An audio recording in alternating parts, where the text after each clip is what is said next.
زیاتر لە ساڵێکە غەزە بەنێو دۆخی جەنگدا تێدەپەڕێت، چەندین قەیران و چەندین حەسار لەلایەن ئیسرائیلەوە خراوەتە سەر ئەو کەرتە. گفتوگۆی زیاتر دەکەم لەم بارەوە. بەڕێز سولەیمان بەشارەت، شارەزای کاروباری فەڵەستین لە ڕامەڵاوە لەگەڵم دەبێت. بەڕێز سولەیمان، زۆر سپاس بۆ ئامادەبوونت لەگەڵم. دەکرێت پێم بڵێ دۆخی غەزە ئێستا چۆنە لە ڕووی مرۆییەوە، لە ڕووی خۆراکەوە؟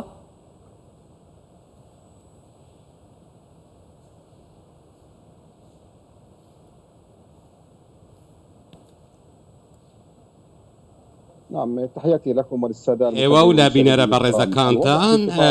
دۆخەکە لە غەزە خەریکە کارەساتێکی گەورەیە نیشانی هەموو جیهان دەدات، بە تایبەت کە داگیرکاری ئیسرائیل ئێستا تەکنیکی هێرشەکانی بۆ سەر غەزە بۆ سەر لوبنانیش گۆڕیوە، بۆ سەر هەموو ناوچەکانی دیکەی گۆڕیوە و بۆ ئەوەی ئێستا تقریباً 300,000 فەڵەستینی هەن پێویستیان بە داو دەرمانە. ڕێگە نادات کە دەرمان و پێداویستی پزیشکی بگاتە دەستیان، هەروەها لە خواردن و خواردنەوەش بێبەش کراون و ئابلۆقەیەکی زۆر گەورە خراوەتە سەریان. ئامانج لەوە بۆ دابڕاندنی باکووری فەڵەستینە و ناچارکردنی خەڵکی فەڵەستینە بۆ ئەوەی ناوچەکانیان چۆڵ بکەن. هەروەها جگە لەمەش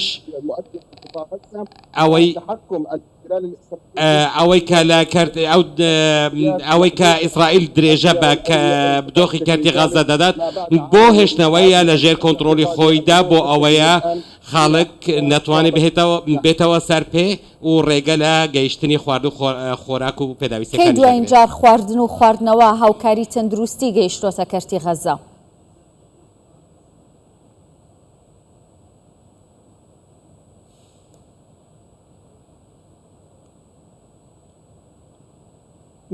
باڵێ بۆ کەرتی غەزە بەم دوایانە هەڵمەتێکی نوێبوونەوە هەبوو لە هاوکاری مرۆیی بۆ خەڵکی غەزە ئەو ڕێگەیان پێدەدرا، بەڵام با ئێمە جیاکاری لە نێوان دوو بابەتدا بکەین. ئەوەی کە ئیسرائیل ئامانجێتی ڕێگریکردنە لە گەیشتنی پێداویستی ڕاستەقینەکان بە خەڵکی غەزە بەر لە جەنگ نزیکەی ڕۆژانە 300,000 شاحینە دەگەیشتنە کەرتی غەزە. ئێستا ئەمە بۆ ئەو ژمارەیە بۆ 100 زیاتر کەم بووەتەوە و ڕێگە نادات. ینی ئیسرائیل ناڵێت ئێمە جەنگ لەگەڵ بزوتنەوەی حەماس دەکەین، خۆ ئەوانە هاوڵاتی سڤیلن مەدەنین، بۆچی ڕێگری دەکات لە گەیاندنی خواردن و هاوکاری بۆیان؟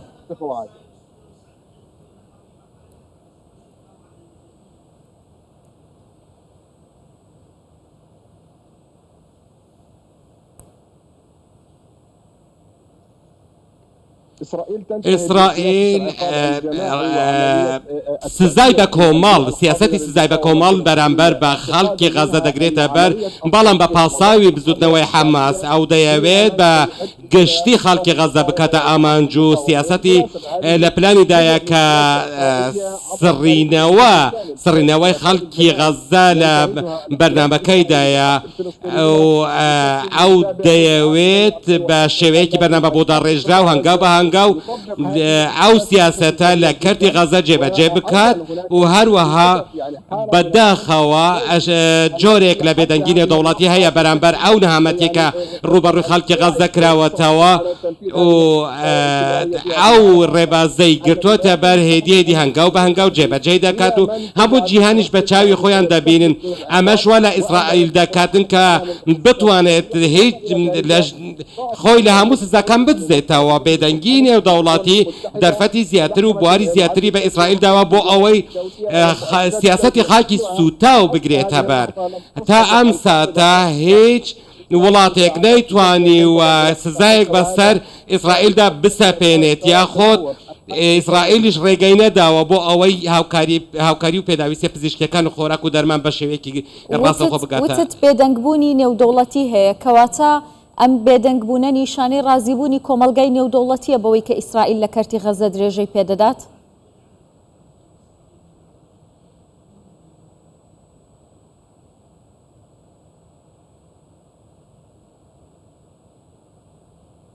هذا ليس فقط ئەوە نەکتەنیا ئەوەیە کە ئەو گڵۆپەسەوزەیەکە بۆ ئیسرائیل هەڵکراوە بەڵکو جۆرێکە لە بەشداریکردن و هاوبەشیکردنی تاوانەکانی ئیسرائیلیش چونکە لە بەرچاوی ئەوانەوە کە گوتمان باشە با ڕێگە نەدات هاوکاری سەربازی بگاتە ئیسرائیل بگاتە غەزە بەڵام لە هەمان کاتدا دەبینین کە ڕێگری لە هاوکاری خۆراک و پێداویستی لۆجستیش دەکات بۆ خەڵکی سڤیل لە بەرامبەریشدا لە لایەکی دیکەوە لە ڕووی سەربازیەوە هاوکاریەکی زیاتری سوپای ئیسرائیل دەکرێت بۆ لێدانی زیاتر لە خەڵکی غەزە کە هاوڵاتی سڤیلی تێدا دەکرێتە ئامانج.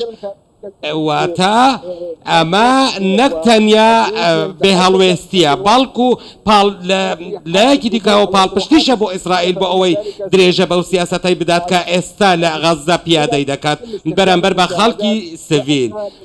واتە ئیسرائیلیش وەک ڕێگریکردن لە پێداویستی لۆجستی بۆ خەڵکی غەزە وەک سیاسەتێکی دیکە بەکاردەهێنێتم بۆ لێدان لە خەڵکی. زۆر سپاس بەڕێز سولەیمان بەشارەت شارەزای کاروباری فەڵەستین لە ڕامەڵاوە میوانی کوردستان 24 بووی.